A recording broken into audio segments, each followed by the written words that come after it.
tema que me ha correspondido es la reverencia en la adoración. La reverencia en la adoración. Creo que todos somos conscientes que estamos ante una nueva manera de ver la adoración el día de hoy. Varias estructuras presentes han venido cambiando el concepto de lo que es la adoración a Dios. Muchas veces, de manera sutil, se ha presentado este cambio de concepto, de mentalidad, de práctica en cuanto a la adoración, y otras veces de manera muy abierta se han cambiado estas estructuras, produciendo, por supuesto, que la adoración sea concebida de una forma más bien ajena a la palabra de Dios. Lamentablemente, de parte de quienes deberíamos guardar la verdad de Dios, enseñarla con pureza, practicarla con fidelidad, muchas veces hemos aportado más confusión al tema de la adoración que lo que hemos sabido aclarar. La mayoría de las personas que hoy están en la Reforma, al menos en nuestros contextos latinos, tuvimos algo que ver con movimientos cuya doctrina de adoración era más bien empírica. Entre paréntesis, dada por la experiencia más bien. Déjeme describir el asunto un poco. Quizá tú, como la mayoría de los que hoy estamos en la Reforma, vinimos o conocimos a Cristo en medio de comunidades o de estructuras que no eran muy fieles a la palabra de Dios. Ellos nos hicieron el favor de definir para nosotros lo que era todo en doctrina, quizá con una doctrina muy superficial, incluyendo lo que era un culto, lo que era la adoración, la alabanza, el canto. Aún definieron para nosotros los afectos que deberíamos tener cuando adoramos a Dios. Pero nosotros, en nuestro tiempo, nunca reflexionamos mucho en la enseñanza doctrinal con respecto a estas cosas, sino que después que en nuestras iglesias decían vamos a adorar a Dios, de ahí en adelante, todo lo que se hacía definió para nosotros lo que es adoración. Es decir, nuestro concepto de adoración no fue definido desde un púlpito enseñando qué es adoración. Nuestro concepto de culto, de adoración, de alabanza, hasta de nuestros afectos, fue definido más bien por lo que después de que nos decían vamos a adorar a Dios, y se hacía, eso definió para nosotros lo que es adoración. ¿Qué pasó después? Que luego eso se constituyeron en lentes por los que leíamos la Escritura. Y entonces cada vez que leemos en la Escritura alabanza, adoración, canto y cualquier cosa con el culto y la adoración a Dios, no éramos ya libres, ni siquiera subordinados a la palabra, sino que aprendimos a leer la Biblia interpretándola de acuerdo al concepto empírico que recibimos en las comunidades donde conocimos al Señor.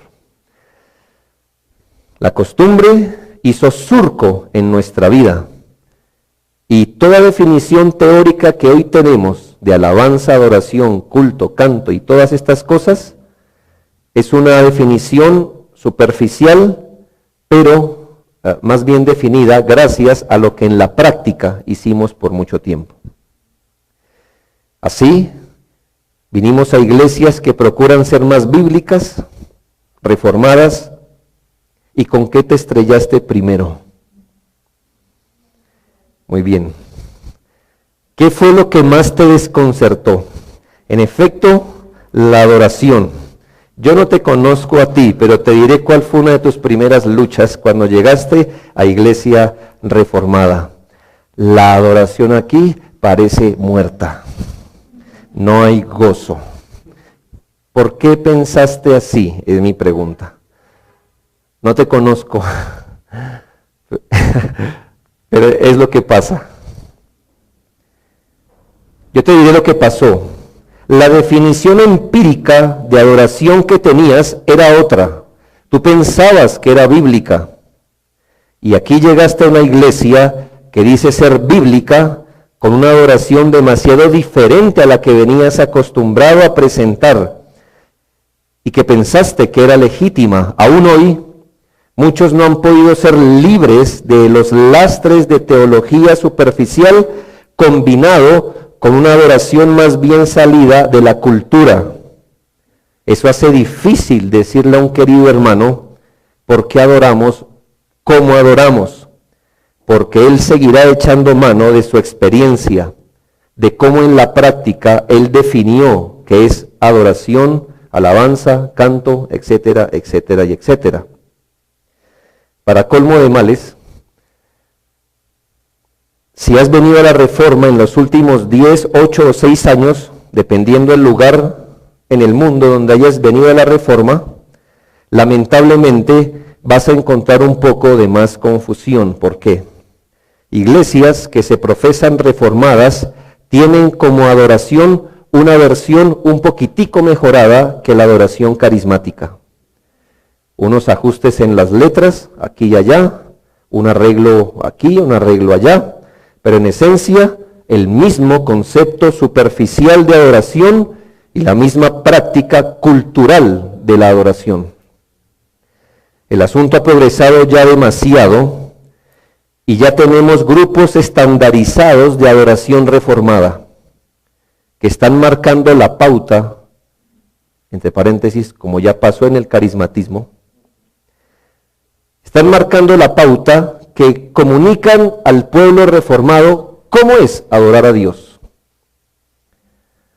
Ya tenemos celebridades reformadas, bandas reformadas, conciertos reformados, CDs en vivo reformados, acústicos reformados, puestas en escena, luces, corales, presentaciones, adoración multimedia y más, todo en nombre de la Reforma.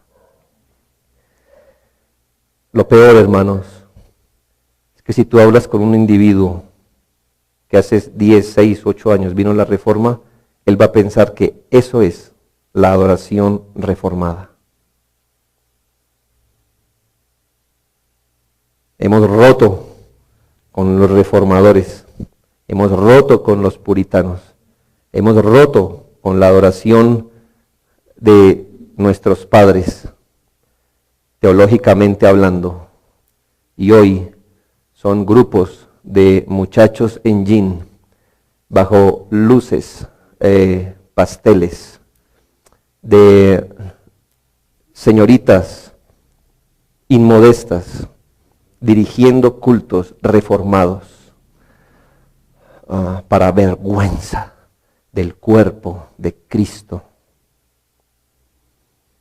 Aunque sea popular hoy, y aunque sea norma en muchos lugares que hoy se profesan reformados. Pero vas a la Biblia y encuentras un texto significativo con respecto a la adoración a Dios. Así que, Hebreos 12:28, recibiendo nosotros un reino inconmovible, tengamos gratitud y mediante ella sirvamos a Dios, agradándole con temor y reverencia, porque nuestro Dios es fuego consumidor. Quiero advertir que esta no será una exposición propiamente del texto. Deseo tomar algunos puntos relevantes de este y llamar su atención acerca de lo que hemos aprendido y que hemos hecho mal, para que por la gracia del Señor nos podamos corregir. Pero no solo tengo en mente a aquellos que han fracasado en esto, tengo en mente también a las iglesias que semana tras semana se esfuerzan por tener una adoración regulada por la palabra de Dios, Como decíamos ayer, siempre hay algo que reformar, siempre hay algo que podemos someter más y más a la palabra de Dios. Así que permítame exponer esto en 3 puntos básicos. Primero, el contexto de esta exhortación. ¿Cuál es el contexto de la exhortación de Hebreos 12, 28 y 29? Tenemos que decir con claridad que estamos ante un contexto de adoración. Hebreos 12, como usted, y por eso leímos el texto, para que usted se dé cuenta que el contexto como tal no es un contexto más bien particular de adoración privada. No estamos hablando de algo que ocurre en el pueblo de Dios, las realidades del pueblo de Dios bajo el nuevo pacto, o al menos unas de las realidades. Aquí no está todo contenido, pero de cierto se nos están describiendo ciertas realidades que todo aquel que viene a Cristo, que hace parte de la iglesia del Señor, tiene por el hecho de ser parte del cuerpo de Cristo. Y se está haciendo una comparación, si lo notaste, entre las realidades del antiguo pacto, realidades asombrosas, tanto que el mediador del antiguo pacto, Moisés, dijo, estoy espantado y temblando. Y ahora, no creo que tú hayas pensado así, y ahora en el nuevo pacto la realidad es que nos deja allí con Moisés temblando, sean menos. No, por supuesto que no es la idea del texto. La idea del texto es que si eso pasó en el antiguo pacto, las realidades del nuevo se aumentarán exponencialmente. Pero cuando ves que el apóstol aquí cita o habla estas palabras, sabes que él está trayendo una cita del Antiguo Testamento. Deuteronomio 4, 23 y 24.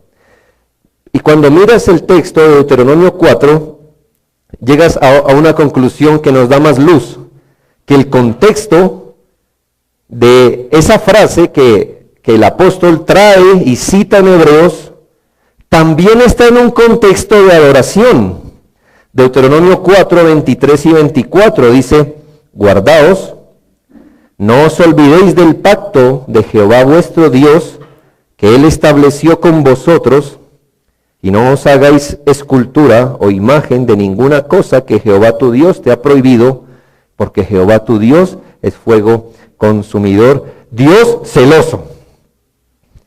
¿Ves entonces de dónde surge el texto? En un contexto de adoración, en épocas de Moisés.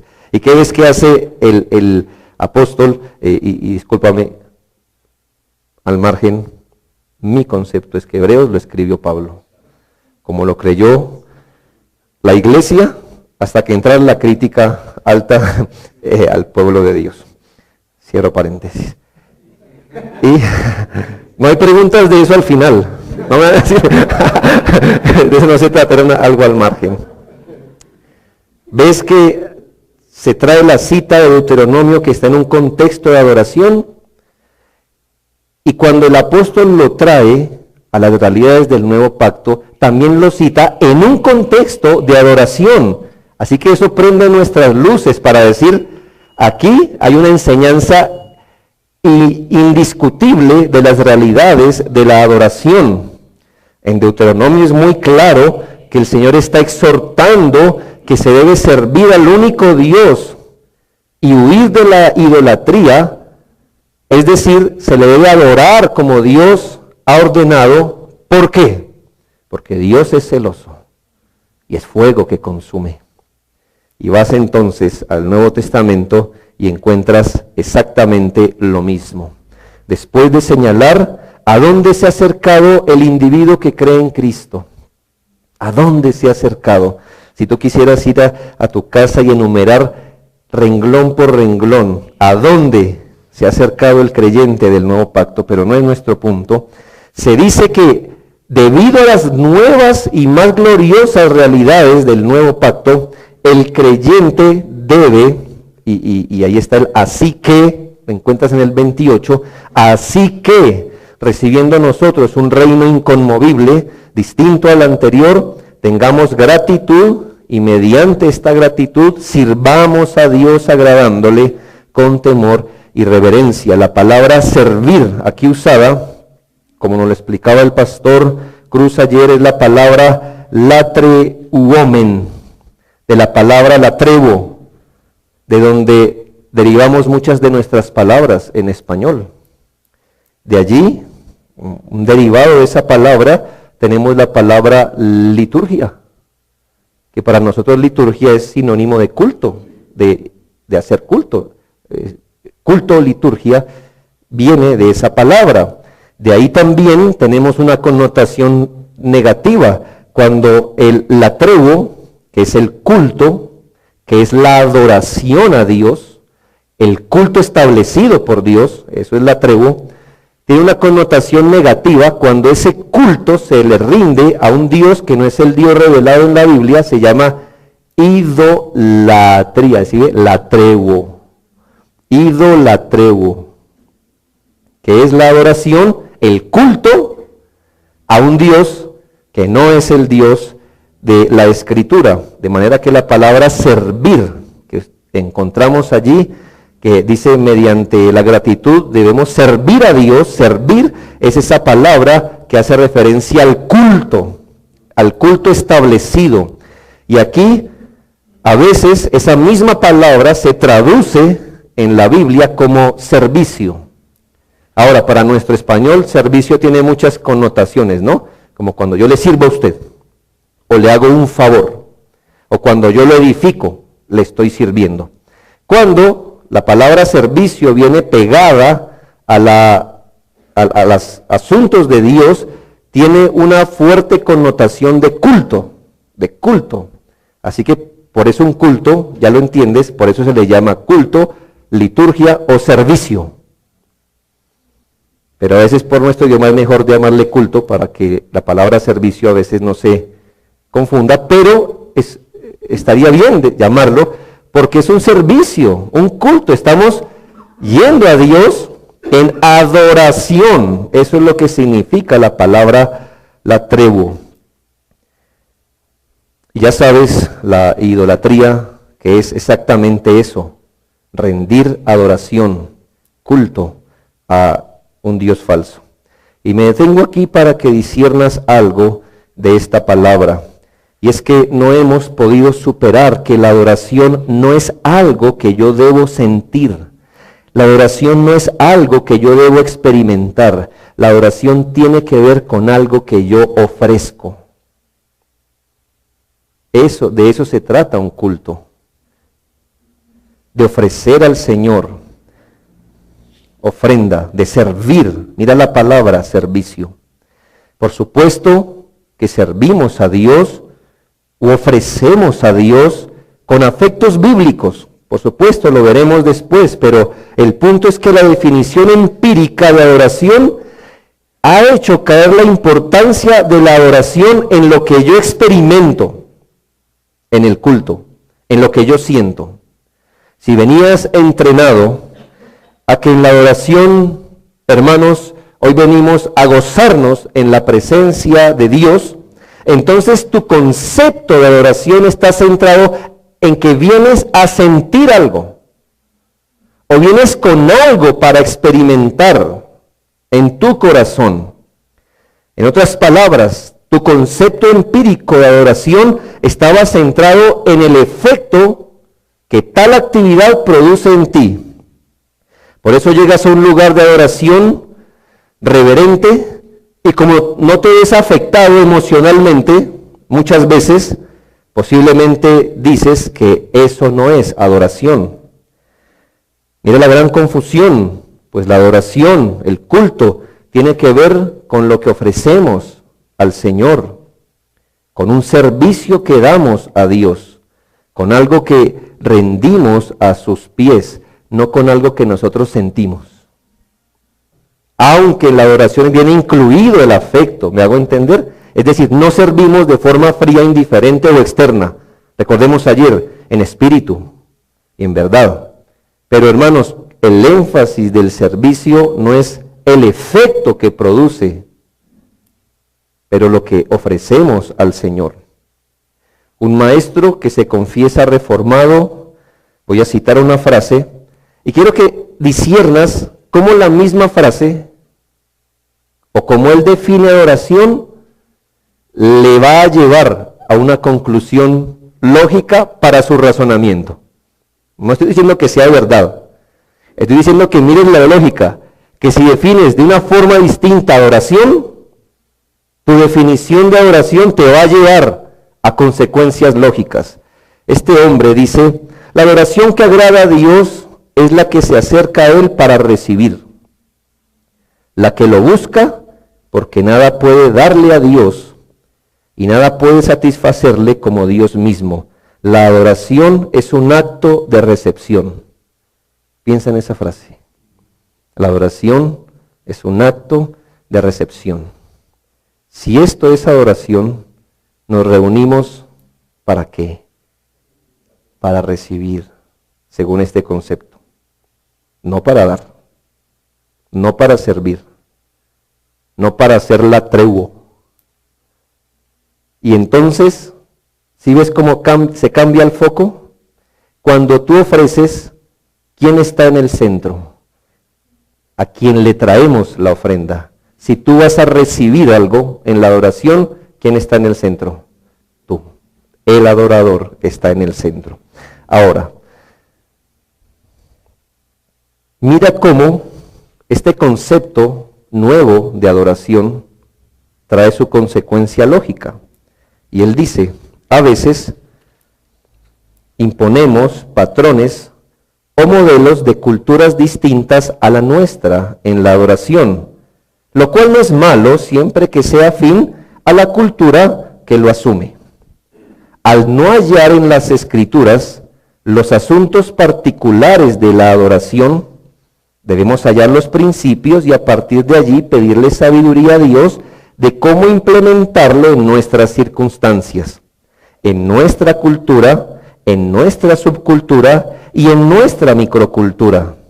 Una congregación puede ser mayormente joven, otra mayormente anciana, mayormente indígena, mayormente europea, entonces cada una tendrá sus formas de adoración.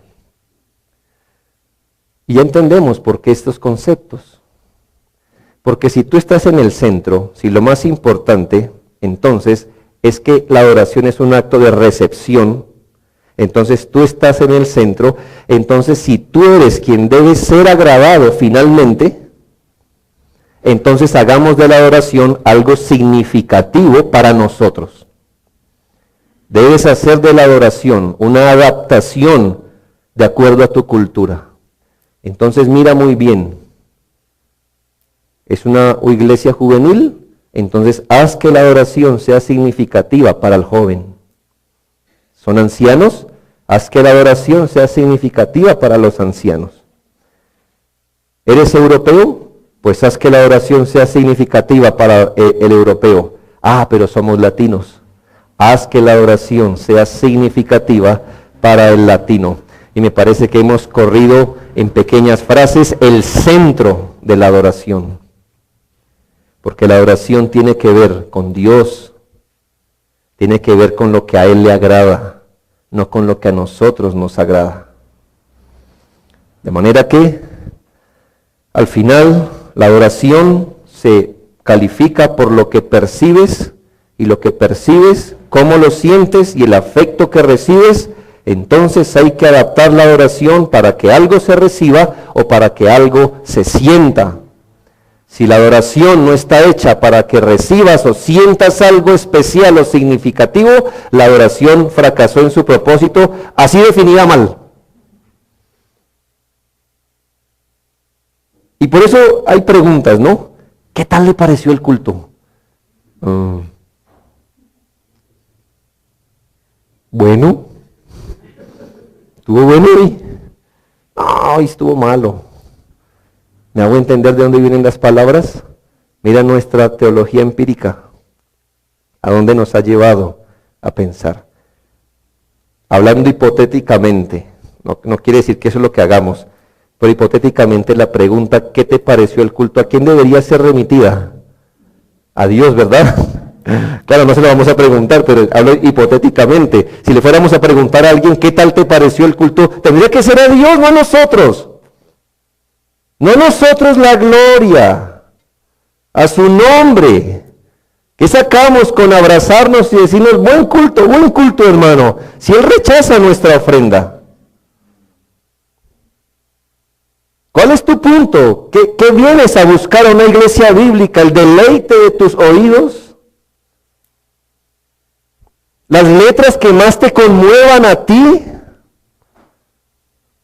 ¿Qué quieres en la adoración? ¿Satisfacerte tú mismo? Eso es irreverencia. Esa es la esencia de la idolatría. Adorar a un Dios que finalmente ese Dios se parece a ti mismo. Eso es idolatría. Cuando ofrecemos la tregua, cuando servimos, cuando rendimos culto, acéptame esta palabra, Dios es el centro y nuestra finalidad es cómo se siente Él. Acéptame esta palabra, no es técnica, pero es lo que debería estar en nuestra mente. ¿Esto agradó a Dios? Ay, hermano, y no me gustó el culto. Gloria a Dios, no era para ti. Mira, no hacemos nada aquí pensando en ti. No elegí el himno pensando en ti. No oramos pensando en ti. Lo hicimos pensando en Dios. Y si Él se agradó, cumplimos el propósito. Entonces mira el contexto de las palabras que aquí se usan. Segundo, aquí el texto está diciendo con toda claridad que la adoración debe estar marcada por la reverencia, por el temor piadoso, por el sobrecogimiento. Ya mira el contexto y cómo el contexto nos alumbra el texto que estamos estudiando, pero mira el mismo texto y nos dice que nuestra adoración debe ir marcada por la reverencia o temor piadoso, por el sobrecogimiento. Piensa algo, claro, yo ya hablé primero y ya tú te vas a tener un poco en tus conceptos, pero vamos a hacer cuenta que no habíamos dicho nada. Si yo te preguntara, ¿cuál es el afecto general? Vamos a hablar del cristianismo en general. ¿Cuál es el afecto que en general, con el que generalmente la gente asocia a adoración hoy día? El afecto, gozo, ¿no es ese? El gozo. Parece que si algo no puede quedársenos para la adoración, es el gozo. Mano, ¿cuántos están alegres? ¿Ha escuchado eso? Bueno. Porque parece el requisito sine qua non de la adoración. Si no hay gozo, hermanos, no venga. ¿Está alegre, hermano? ¿Está contentico? ¿Qué hacemos para tenerlo contento y mantenerlo contento? Porque si no hay gozo, Salmo 100, ¿verdad? Hay que estar gozosos y tales textos. ¿Notas lo que hacen nuestros lentes con los que leemos la Biblia? Y si esos lentes hubieran salido de la exégesis, estarían bien. Pero esos lentes los tenemos puestos gracias a la definición empírica de adoración, salida de la cultura. Ahora, vivimos en una época en la que la adoración cristiana no conlleva las características como gratitud, servicio, temor y reverencia. Lamentablemente en nuestro tiempo, y de una vez yo quiero aclarar, hermanos, esta no es una exposición en contra del gozo. El gozo es un afecto bíblico. El gozo hace parte de lo que debemos traer. Recuerdo, no exactamente el texto, quizá tú lo sepas, cuando el Señor dijo, estoy desagradado de este pueblo porque no me han servido con gozo en su corazón. Es decir, están presentándome ofrendas meramente rutinarias. El gozo es un afecto, así que no interpretes esto. Pero creo que cuando el gozo, o como con cualquier doctrina bíblica, se sobreenfatiza en detrimento de otras, estamos ante una deformación de la verdad. En este siglo la iglesia profesa más el gozo en la adoración, el gozo en Dios, obtener gozo en Dios, y todo es gozo. y en tener experiencias edificantes durante la adoración, más que en el temor reverente. Debemos decir, hermanos, con toda claridad que el gozo no constituye la esencia de la adoración, ni su principal afecto característico. Cuando pensamos en la adoración hoy día y entramos en conversaciones sobre el tema, casi que hay una presuposición de que si va a haber verdadera adoración, lo que nunca debe faltar es el gozo. No es lo que la Escritura enseña como tal. Varias consideraciones para concluir. Uno, la palabra griega que generalmente se usa para adoración es la palabra proskuneo. Cuando encuentras la palabra adorar, adoración, frecuentemente en la Biblia es la traducción de una palabra proskuneo. Y la mayoría de veces se traduce como adoración, pero existe otra mejor manera de traducirla. Y si la tradujéramos más literalmente, sería caer. Caer. Podría traducirse como caer a los pies de alguien. Es una definición literal, como besar, encogerse, postrarse en homenaje. La figura del que suplica. Una de sus definiciones es agazaparse. ¿Lo entiendes? Piensa en esta imagen. Alguien recogido con su rostro en la tierra. Eso es adorar. Las mismas palabras lo dicen. Claro, la palabra fue traducida a adoración y para nosotros adoración fue lo que nuestras iglesias interpretaron para nosotros lo que es adoración. Cuando tú piensas en la palabra adoración, piensas en alguien tendido, rostro en tierra o agazapado de temor, ¿verdad que no?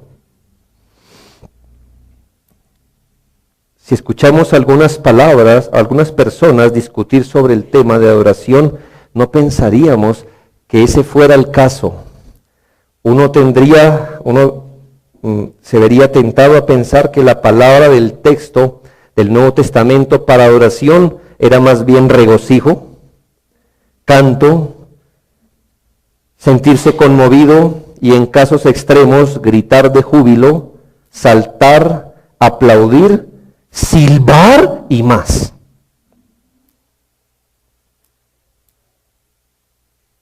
Gracias a nuestra teología empírica. ¿Ves qué hemos hecho con las palabras de la Biblia? Hemos quedado, entonces, mira la estructura. La adoración tiene que ver con recibir. Muy bien. Segundo, la adoración tiene que ver con gozo, con silbido, con emocionalismo. Y ahí tienes, hermano, ahí vas armando el cuadro mental de lo que se definió para nosotros adoración.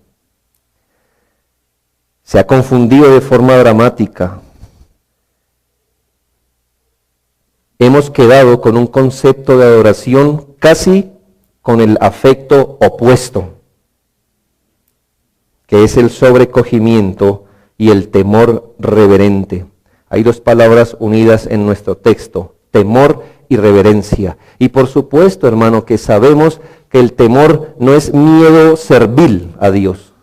Pero hermanos, jamás en la Biblia temor va a estar desligado completamente de la idea de miedo. Quiero que entiendas eso. No es que nos debamos acercar a Dios con miedo, con miedo servil. Si no hago esto, ya caeré en el juicio de Dios. No. Pero jamás en la Biblia la idea de temor reverente se va a separar completamente de la idea de miedo. Es decir, hermanos, sí, cierto miedo nos debe caber, ¿O ante quién te postras? ¿Ante tu amigo? ¿Ante tu igual? No. Después lo vamos a ver. Hay que servir a Dios con temor, porque Él, ¿qué es? Fuego que consume. ¿Ves? No sé si esa imagen tú dices, no, para mí esto no me produce realmente mucho. Mi temor es más bien reverencia ante un fuego que yo sé que consume, pero no, nota que no es así. Ahora medita en esto. Si quisieras encontrar lo que es una verdadera adoración definida bíblicamente, no empíricamente, si tú quisieras mirar ejemplos de lo que es verdadera adoración, de todos los escenarios posibles donde tú quisieras ver una figura exacta de lo que es adoración, ¿dónde te irías a ver? ¿Arriba en el cielo o aquí abajo en la tierra?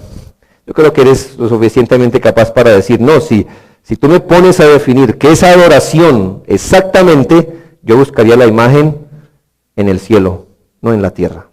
Bueno, exactamente eso es lo que hace la palabra de Dios. ¿Por qué? Porque la adoración en el cielo es pura, es sin pecado. Podríamos decir que de allí podemos extraer principios de lo que es la adoración ideal. Y si tuviéramos que citar algunos pasajes de la Biblia, me voy a remitir solamente a citar uno del Antiguo y uno del Nuevo Testamento. Vamos a mirar la adoración. Isaías 6, 1, 4. Y ya sabrás de inmediato, ya saltó en tu mente cuál es la idea de adoración. Y esto es interesante, porque ¿quiénes están aquí adorando? Hermanos, son seres angélicos, y entre paréntesis, hermano, imagínate para un ser angélico estar parado delante de la presencia de Dios. Obviamente estamos hablando en un lenguaje metafórico, porque los ángeles son espíritus, pero quiero que la metáfora no oscurezca, sino amplíe más bien nuestra visión. Ellos no tienen nuestro problema, y es que cuando nosotros ofrecemos adoración, nosotros somos criaturas, pero pecadoras. En cambio, ellos son solo criaturas. Nota que no tienen el problema de arrastrar pecado con ellos cuando adoran. Y ahora mira, en el año que murió el rey Usías, vi yo al Señor sentado sobre un trono alto y sublime, y sus faldas llenaban el templo. No sé lo que tú piensas de este texto, ¿qué quiere decir eso? Cuando escuchas de las faldas de Dios largas y sublimes. Hermanos, en la antigüedad, hoy también pasa donde hay monarquías, ¿no es así, pastor? Donde, ¿ves cuando se casan los reyes, las reinas, etcétera? Hermano, hay una corte encargada de la cola de la novia. ¿Por qué? Porque se supone que si sus vestidos son abundantes en la cola, es una señal de altura, de dominio sobre todas las cosas. Ya ves dónde salen nuestras ideas de que la novia debe tener una cola grande, etcétera, ¿entiendes? Pero mira lo que está pasando. Es una visión. ¿A dónde llevas tus ojos? ¿A dónde fue llevado Isaías a mirar? No, vi al Señor, mi amigo, a mi lado. Y Él me codeaba. No, míralo, allá sentado, sus faldas llenaban el templo. Por encima de Él había serafines, una clase de ángeles de un rango, no sabríamos cómo explicarlo, pero en su visión cada uno tenía 6 alas. Y mira, con 2 cubrían sus rostros, con 2 cubrían sus pies, y con 2 volaban, o como si estuvieran sirviendo alrededor de Dios, y el uno al otro daba voces diciendo, nunca en la Biblia, no quiere decir que no pase, pero nunca en la Biblia se nos dice que los ángeles cantan. Solo quiero que sepas eso. No es que no lo hagan, solo quiero que no asumas lo que la Biblia no dice. El uno al otro daban voces diciéndose, Santo, Santo Jehová de los ejércitos, toda la tierra está llena de su gloria. Y mira, y los quiciales de las puertas se estremecieron con la voz del que clamaba y la casa se llenó de humo. Piensa en esta imagen de seres que jamás han pecado, que no han tenido que lidiar con algo llamado pecado reinante, ni siquiera después pecado remanente. No saben qué es eso, no saben qué es cargar pecado en sí mismo. Y cuando ves que se presentan delante de Dios, ¿con qué actitud seres que jamás han pecado se van delante de Dios?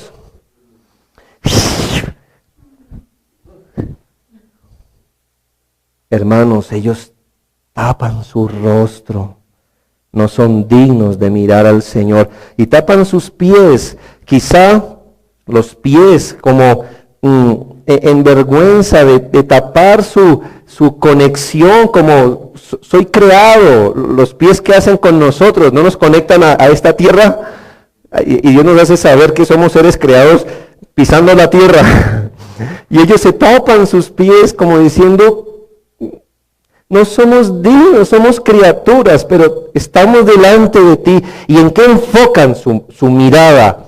En la santidad completa de Dios.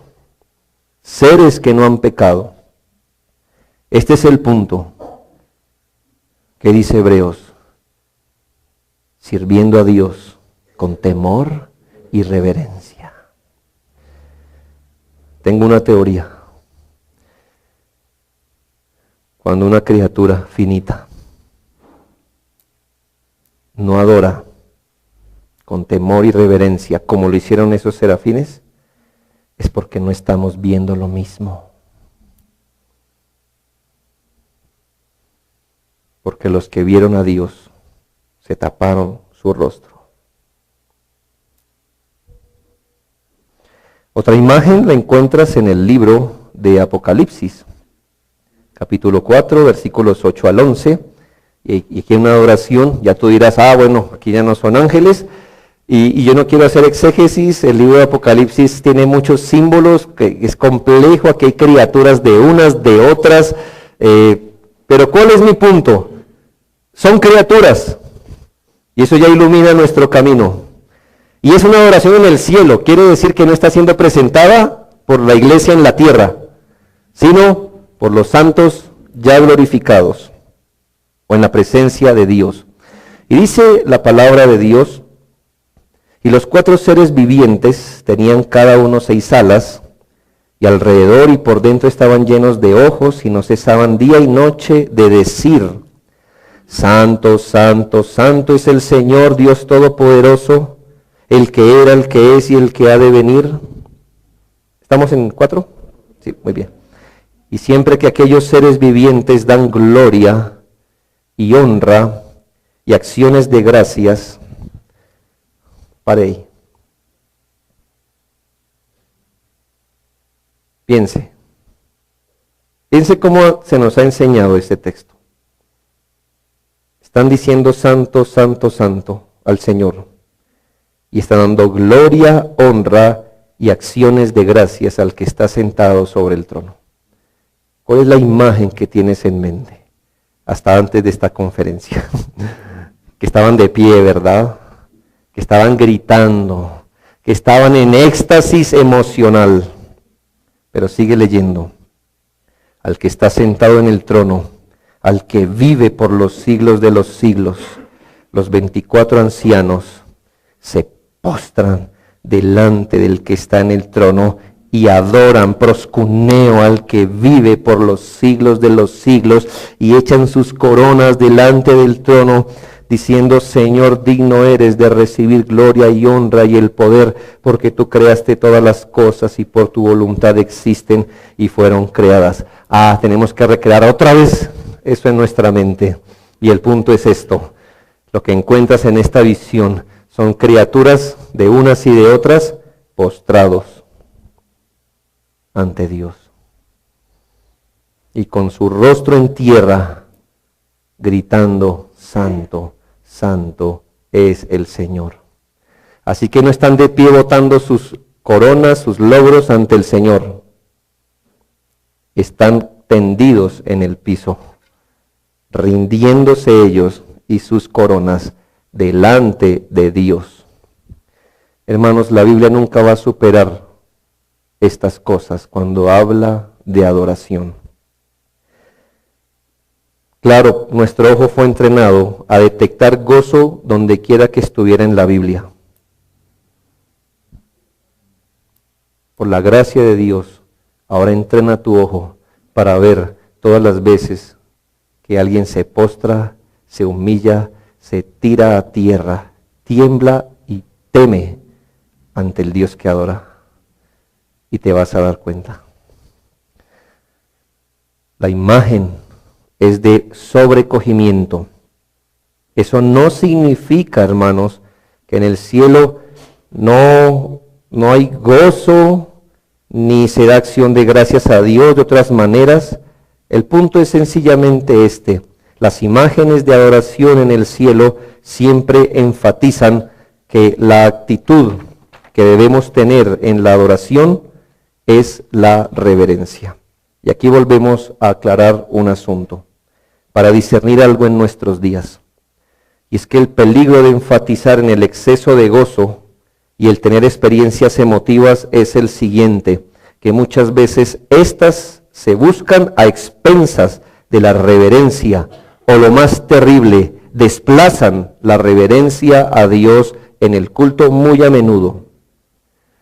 Yo no estoy diciendo que todo aquel que sea prohibido decirle a los hermanos, adoremos a Dios con gozo, porque ahora usted se va a tapar la boca y va a decir,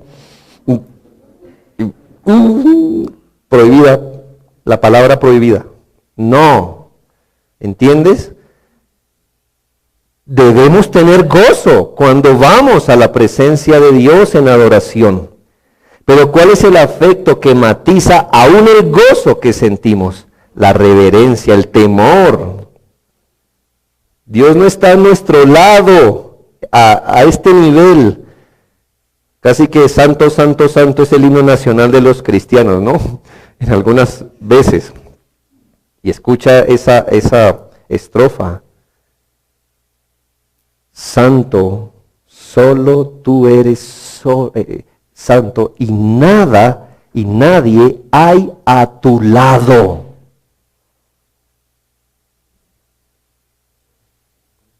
Cuando Dios mira al lado no lo encuentra a usted, ni a mí. Cuando Él mira hacia el lado, Él no tiene arriba. Y cuando mira al lado, no nos ve a nosotros. Él está solo ahí. Para mirarnos, siempre Él debe mirar hacia abajo. Estoy hablando metafóricamente, ¿no? Como si Dios fuera un hombre, ya me entiendes. Siempre mira hacia abajo. Nuestra adoración entonces, hermanos, nunca debe mirar hacia el lado, siempre mira hacia arriba. Estoy hablando metafóricamente, ya lo entiendes. Temo algo, hermanos, que a veces nuestras formas informales de adoración sea solamente la exteriorización de nuestro bajo concepto de Dios. Mira, vas al matrimonio y vas de vestido de bodas, ¿no? Muy bien. Vas a un grado, vas a un velorio. ¿Qué quieres hacer? Estoy hablando en términos generales, ¿no? No muy folclóricos, pero en términos generales. Tú vas al matrimonio, tú sabes que no se trata de ti, entonces tú guardas sobriedad, tú guardas decoro, tu porte, tu vestido, tu pensamiento está subordinado. Vas a un velorio y así mismo es tu porte, así mismo es tu semblante. Tú reconoces por naturaleza de qué se trata lo que estás haciendo. Guardas la medida interna y externa del acto que está ocurriendo. Vas al culto y vas quizá en un ambiente informal. ¿Sabes? Maneras informales de adorar es solo la exteriorización de mi concepto de adoración. Yo aquí no estoy diciendo, hermanos, que debamos tener vestidos litúrgicos para adorar a Dios, o vestidos estandarizados o formas estandarizadas. Eso iría en contra. Pero pienso algo, mi hermano, que hay ciertas iglesias donde, ven con tu café, ven, mientras vamos cantando te puedes ir tomando tu café. No importa, recuéstate en la pared mientras cantas a Dios. Él mira tu corazón realmente. Seres 1000 veces mayores que tú se taparon los ojos cuando sirvieron a Dios. Estuvieron en su presencia. A veces hay un ambiente muy jocoso, informal en el culto, por lo cual desorden. Las formas de adoración son un concepto de adoración. Ahora mira críticamente, pero con amor, pero mira críticamente. ¿Ves esas puestas en escena? Jovencitos con sus camisas apretadas, con manillas en sus manos, con postura sensual, cantando las 5 solas. Expiación limitada, la justificación por la fe. Y entonces yo llego a pensar lo siguiente, tú creo que también, esas cosas no son gratis. El Dios de ellos es un Dios pop, es un Dios popular. Moisés dijo, estoy temblando. A ellos no les da pena saltar. A ellos no les da pena mirar a Dios a la cara y exponer sus grandes dotes de cantar bajo una luz. Hemos de cuidar porque no quiere decir que en un templo donde todo esté blanco y donde todos estén de corbata o vestido formal, tú dices, hay irreverencia. Les recuerdo que el Señor le dijo a los fariseos, se visten muy bien, cargan con un muerto en su corazón, que hiede. ¿Me hago entender? Hay una medida. Pero hermanos, la hipocresía no es la medida de lo que hacemos, es la Biblia. Es la Biblia.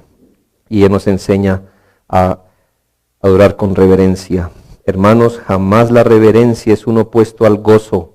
Es una idea, un mito. Alguien dice, ¿reverencia o gozo? No, mi hermano. Lo opuesto a la reverencia es la irreverencia, la liviandad, no el gozo. La falta de gravedad, el peso de lo que hacemos. Hermanos, pero mira esta matización. El gozo está presente. Es un postrarse sobrecogidos. ¿Sabes? ¿Sabes delante de quién nos postramos o postramos el corazón en adoración? Delante del que pudo condenar nuestras almas, pero lo está salvando. ¿No te llena eso de gozo? De gozo tembloroso. Piensa en aquella ocasión donde el rey David conquistó una tierra y mandó medir con cordel. 3 cordeles, muerto. 1 vivo. Él hizo tender a la gente en el piso, es el punto. Un cordel, 2 cordeles, 3 cordeles, muerte. El cuarto, lo que cubría ese cordel, vivían. ¿No somos tú y yo? El hombre al que el cordel le vivió aquí, ¿no tiemblas? Muchos de vosotros, en las familias que hay aquí, quizá eres el único creyente. ¿A dónde llegó el cordel? Aquí, hermano. Y usted todavía ve dónde pasó la espada de David cortando. Usted dice, el cordel hubiera medido uno más. Me quedo por fuera. Y cuando vas a la presencia de Dios, no vienes gritando ni botando tu chaqueta. Vienes con temor reverente, diciendo, ay, en el infierno había un nombre para mí y Dios lo cambió. El Hijo de Dios me cubrió con su sangre santificante.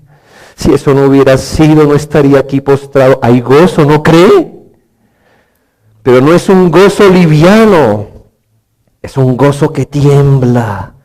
¿Te has salvado de un accidente? ¿Has visto algo? Cuando sales del accidente, ¿cómo sales? Me salvé, pero ¿cómo sales? Pude haber sido yo. Y la realidad es más grande en el espíritu. Quiero terminar con esto.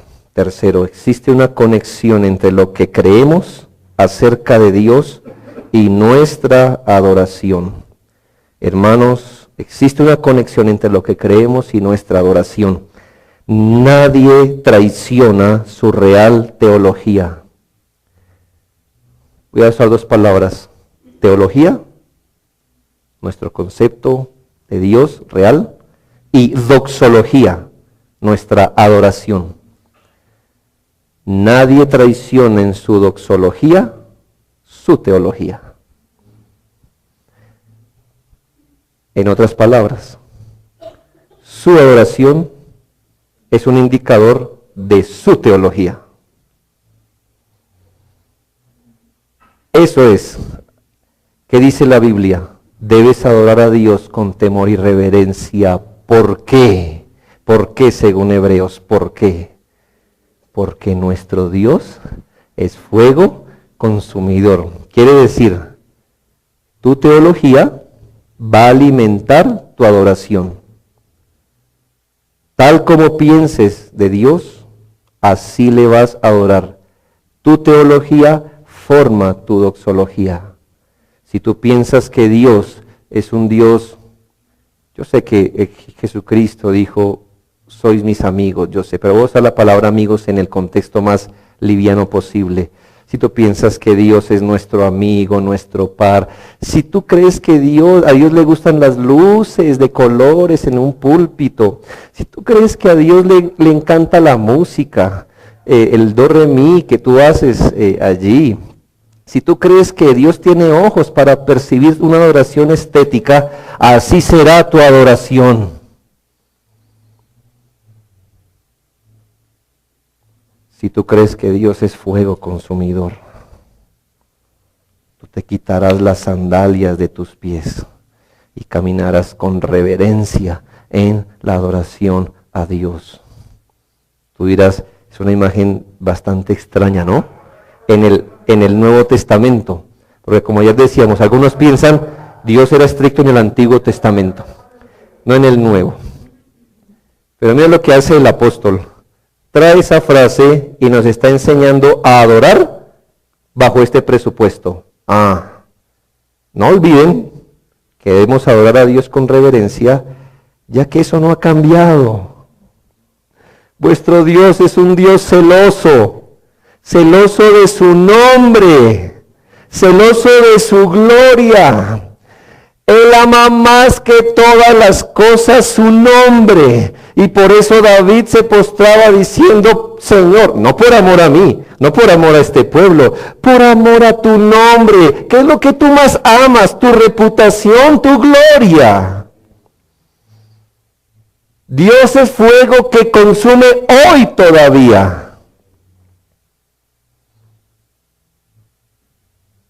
Tú te alarmas, claro, Nadab y Abiú, Usa. Pero ¿qué me dices de Ananías y Zafira? ¿Qué me dices de 1 Corintios, donde dice, por causa de tomar la cena del Señor de forma inadecuada, muchos están enfermos y otros duermen? Piensa, cualquiera que sea la interpretación que le des, sea que algunos estén lejos, apagados en su fe o hayan muerto físicamente, el punto es el mismo. Dios es fuego que consume. Y la adoración contemporánea hoy me está diciendo que eso es verdad. Esos grupos de adoración pop están siendo consumidos. Ahí no está la mano de Dios. Ahí está la desaprobación de Dios. Porque cuando Dios desaprueba a un hombre, lo deja andar en sus caminos. es fuego que consume. Ciegos guiando ciegos. ¿Lo entiendes? Tú dirás, pero yo pensé que los iba a fulminar. Eso es fulminarles.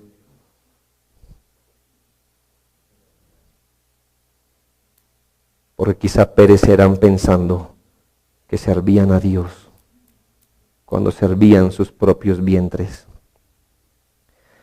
Por ello, hermanos, ¿qué consideración debería matizar nuestra adoración? Bueno, si hay gozo, hay alegría, hay amor. De eso se trata la adoración con todo nuestro corazón. Pero ¿qué debe matizarlo todo? El temor reverente. Piensa, adoramos a un Dios, una infinita zarza que no nos consumió a nosotros, porque consumió a nuestro sustituto en la cruz. Eso vuelca la adoración a otro nivel. Señor, ¿por qué estoy en tu presencia? Porque tu fuego consumió al sustituto. Esa es la razón por la que vengo a ti con mucha alegría, pero temblando delante del Señor. Si has entendido tu Biblia por el Espíritu de Dios, si por gracia Dios ha venido a ti en Jesucristo, mostrándote de verdad tu indignidad, mostrándote de verdad tu y mi depravación total, y mostrando de verdad la sola gracia con el que Él nos acogió en su seno, la adoración no tiene otra alternativa que ser reverente por naturaleza. Él no ha dejado de ser fuego que consume. Mira a Cristo y dime qué le pasó a Cristo en la cruz para que pobres pecadores como nosotros nos pudiéramos acercar a Él y tener el enorme privilegio de besar sus pies en adoración reverente. Eso lo cambia todo. En la adoración nadie traiciona su verdadera teología. Que Dios nos ayude, mis hermanos, a tener muy buena teología, no fría, pero afectuosa. Oremos.